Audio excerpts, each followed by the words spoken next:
President Biden's aides huddling behind the scenes amid growing calls for Biden to step aside in the presidential race. Biden, recovering from COVID, is promising to get back on the campaign trail next week, as more than 30 congressional Democrats now are publicly calling for him to drop out. ABC's senior White House correspondent Selena Wang reports from Rehoboth Beach, Delaware.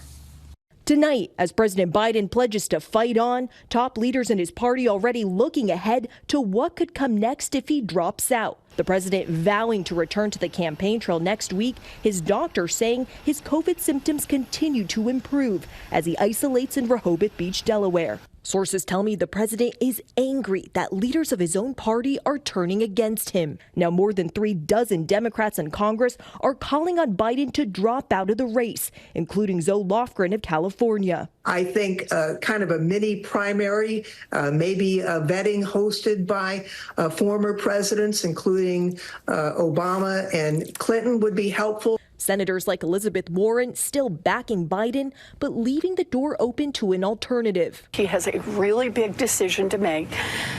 But what gives me a lot of hope right now is that if President Biden decides to step back, we have Vice President Kamala Harris, who is ready to step up. Sources tell ABC News Senate Majority Leader Chuck Schumer, House Minority Leader Hakeem Jeffries, and former House Speaker Nancy Pelosi have all told Biden he'll lose to Donald Trump and drag down Democrats in Congress.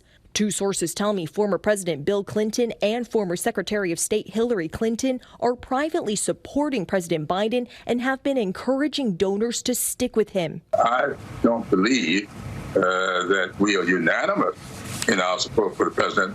We are certainly unified in that support.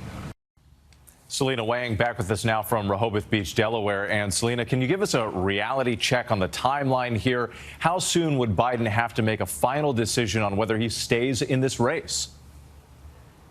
Well, Whit, time is running out. Party leaders are planning to hold a virtual roll call to nominate President Biden in the first week of August. After he's nominated, he could still choose to step aside, but then the process gets more complicated. And Whit, some Democrats are arguing that replacing Biden late in the game could run into legal challenges. And the clock is ticking. Selena, thank you.